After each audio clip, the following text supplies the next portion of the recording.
Serial. क्योंकि सास भी कभी बहू थी में अब कहानी एक ऐसे मोड़ पर पहुंचने वाली है जहां रिश्तों की नींव तक हिल जाएगी। आने वाले एपिसोड में ऐसा धमाकेदार ट्विस्ट देखने को मिलेगा जिसकी किसी ने कल्पना भी नहीं की होगी। कई सालों से दबे हुए राज एक एक करके सामने आने लगेंगे और इन्हीं खुलासों के बीच पूरा परिवार बिखरने की कगार पर पहुंच जाएगा। कहानी की शुरुआत होती है तुलसी के उस फोन कॉल से जो वह नंदिनी को करती है। तुलसी बेहद गंभीर आवाज में कहती है, नंदिनी, मुझे तुमसे बहुत जरूरी बात करनी है। कुछ ऐसे सवाल हैं जिनके जवाब सिर्फ तुम्हारे पास हैं। क्या तुम मुझसे मिल सकती हो? तुलसी की आवाज सुनते ही नंदिनी घबरा जाती है। उसे महसूस होता है कि बात बहुत बड़ी है। वह कुछ पल सोचती है और फिर कहती है, ठीक है माँ, बताइए कहाँ आना है। मैं आ रही हूँ। नंदिनी बिना किसी को बताए घर से निकल जाती है। लेकिन उसकी बेचैनी और बदला हुआ व्यवहार करण की नजरों से नहीं बचता। कर्ण को पहले से ही शक था कि नंदिनी उससे कुछ छिपा रही है। जैसे ही वह उसे चुपचाप घर से निकलते हुए देखता है, उसका शक और गहरा हो जाता है। वह फैसला करता है कि आज वह सच जानकर ही रहेगा। इसलिए वह किसी को बिना बताए नंदिनी का पीछा करना शुरू कर देता है। कुछ देर बाद नंदिनी एक सुनसान कैफे में पहुंचती है जहां तुलसी पहले से उसका इंतजार कर रही होती है। जैसे ही दोनों आमने सामने आती हैं, नंदिनी भावुक होकर तुलसी के गले लग जाती है। उसकी आंखों से आंसू बहने लगते हैं। तुलसी भी उसे संभालती है, लेकिन तभी वहां छिपकर खड़ा करण यह सब देख लेता है। यह नज़ारा देखते ही कर्ण का गुस्सा फूट पड़ता है। वह तेजी से दोनों के सामने आता है और जोर से चिल्लाता है, पा तो यही सच था? तुम मुझसे छिपकर इसी औरत से मिलने आई हो? उसकी आवाज सुनकर नंदिनी और तुलसी दोनों चौंक जाती हैं। कर्ण गुस्से में नंदिनी से कहता है, तुम्हें याद है ना, इसी औरत की वजह से हमारा परिवार बर्बाद हुआ था। इसी की वजह से हमने अपना बेटा खोया, और आज तुम इसी से मिलने आई हो? आखिर क्यों? इसके बाद कर्ण अपना सारा गुस्सा तुलसी पर निकाल देता है। वह कहता है, आप आखिर हमारी जिंदगी से निकल क्यों नहीं जाती? मैंने भगवान से हमेशा यही दुआ मांगी कि किसी को भी आपकी जैसी माँ कभी न मिले। आपने हमेशा अपने फैसलों से परिवार को तोड़ा है। कर्ण की एक एक बात तुलसी के दिल को छलनी कर देती है। उसकी आंखों में आंसू आ जाते हैं, लेकिन वह फिर भी शांत रहती है।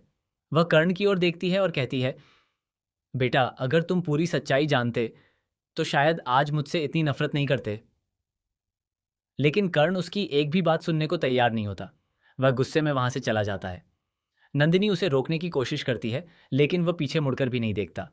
कर्ण के जाने के बाद तुलसी नंदिनी से कहती है, तुम्हें अंदाजा भी है कि तुम्हारे घर में क्या चल रहा है? तुम्हारी बेटियां धीरे धीरे गलत रास्ते पर जा रही हैं। उनके पास अलग अलग फोन हैं। वे तुमसे झूठ बोल रही हैं। सिर्फ इतना ही नहीं, उनके बॉयफ्रेंड भी घर के बाहर उनसे मिलने आते हैं, और तुम्हें इसकी भनक तक नहीं है। ये सुनते ही नंदिनी के पैरों तले जमीन खिसक जाती है। वह रोते हुए कहती है, माँ, मैं क्या करूं? कर्ण ने घर का माहौल इतना सख्त बना दिया है कि बच्चियां उससे डरती हैं। इसलिए उन्हें हर बात छिपानी पड़ती है। मैं लाख कोशिश करती हूं, लेकिन कोई मेरी बात सुनने को तैयार नहीं है जी। तुलसी उसे समझाते हुए कहती है, डर से कभी परिवार नहीं चलता। बच्चों को प्यार, भरोसा और साथ चाहिए। अगर तुमने अभी उन्हें नहीं संभाला तो बहुत देर हो जाएगी। तुलसी की बातें नंदिनी के दिल को छू जाती हैं।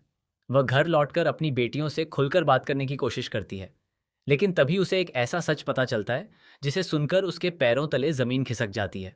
उसे मालूम पड़ता है कि उसकी एक बेटी किसी बड़े षड्यंत्र में फंस चुकी है और कोई अनजान शख्स उसे ब्लैकमेल कर रहा है।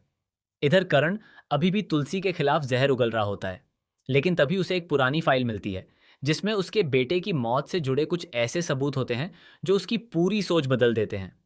उसे एहसास होने लगता है कि जिस सच पर वह इतने सालों से यकीन करता आया, वह शायद अधूरा था। उसे पहली बार महसूस होता है कि हो सकता है तुलसी निर्दोष हो। उधर तुलसी भी एक बड़ा फैसला लेती है। वह कहती है, अब मैं दूर रहकर इस परिवार को टूटता हुआ नहीं देख सकती। अगर इस घर को बचाना है तो मुझे वापस लौटना ही होगा। इसके बाद तुलसी गौतम के साथ घर में एंट्री करने का फैसला करती है, लेकिन उसकी वापसी पूरे परिवार में भूचाल ला देती है। कोई उसका स्वागत करता है तो कोई उसे देखकर भड़क उठता है। करण साफ कह देता है कि अगर तुलसी इस घर में रहेगी तो वह इस घर को छोड़ देगा। इसी बीच एक और चौंकाने वाला मोड़ आता है। घर के बाहर एक रहस्यमयी शख्स नजर आता है जो तुलसी को देखकर मुस्कुराता है और कहता है, अब असली खेल शुरू होगा। जिस सच को इतने सालों से छिपाया गया, अब वह पूरी दुनिया के सामने आएगा। उसकी यह बात सुनकर तुलसी भी हैरान रह जाती है। आखिर वह शख्स कौन है? उसे परिवार के कौन से ऐसे राज पता हैं जिन्हें आज तक किसी ने नहीं जाना? क्या करण को अपनी मां पर लगाए गए आरोपों का सच पता चल पाएगा? क्या नंदिनी अपनी बेटियों को गलत रास्ते पर जाने से रोक पाएगी? और क्या तुलसी की वापसी परिवार को जोड़ पाएगी या फिर हमेशा के लिए रिश्तों को तोड़ देगी? इन सभी सवालों के जवाब आने वाले एपिसोड में मिलने वाले हैं, जहां हर सीन के साथ एक नया खुलासा होगा, हर रिश्ते की परीक्षा होगी और कहानी ऐसा मोड़ लेगी जिसे देखकर दर्शकों के होश उड़ जाएंगे।